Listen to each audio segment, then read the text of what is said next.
64 փաթեթ թմրանյութը ձեռքներին աղջիկներին տնային կալանքի տակ են պահում, ով է նրանց տվել փաթեթները։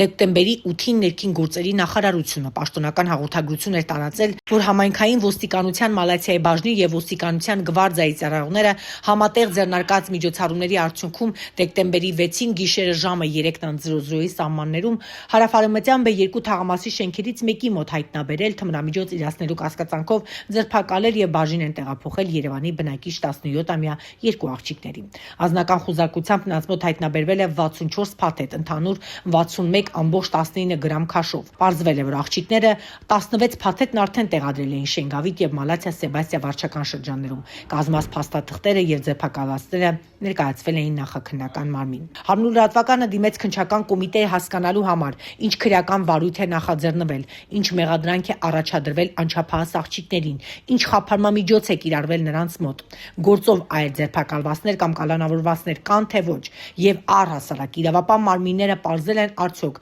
64 փաթեթ թմրամիջոցը ով կամ ովքեր են տրամադրել անչափահաս աղջիկներին, որպեսզի վերջիններս էլ համապատասխան վայրերում փաթեթները տեղադրեն։ Ի պատասխան կոմիտեից հայտնեցին, որ 2025 թվականի դեկտեմբերի 15-ին հարցմանը հայտնում են, որ դեպքի առթիվ Հայաստանի Հանրապետության քննչական կոմիտեի, Երևան քաղաքի քննչական վարչության, Մալաթիա Սեբաստիա վարչական շրջանի քննչական բաժնում 2025 թվականի դեկտեմբերի 6-ին քրեական օրենսգրքի 393-րդ հոդվածի 2-րդ մասի առաջին, 2-րդ եւ 3-րդ կետերի հատկանիշներով նախաձեռնվել է քրեական վարույթ, որի շրջանակում 17-ամյա երկու անձանց նկատմամբ հարուցվել է հանրային քրեական հետապնդում քրեական օրենսգրքի 393-րդ հոդվածի 2-րդ մասի 2-րդ կետով, իսկ որպես համակցված խափանմամիջոցներ ընտրվել են տնային կալանքը եւ բացակայելու արգելքը։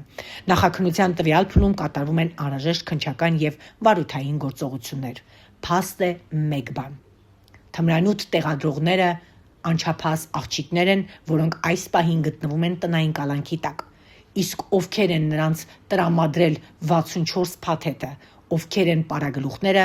իրավապահ մարմինները դեռ չեն բացահայտել։ Կհետևենք այս գործի քննությանը։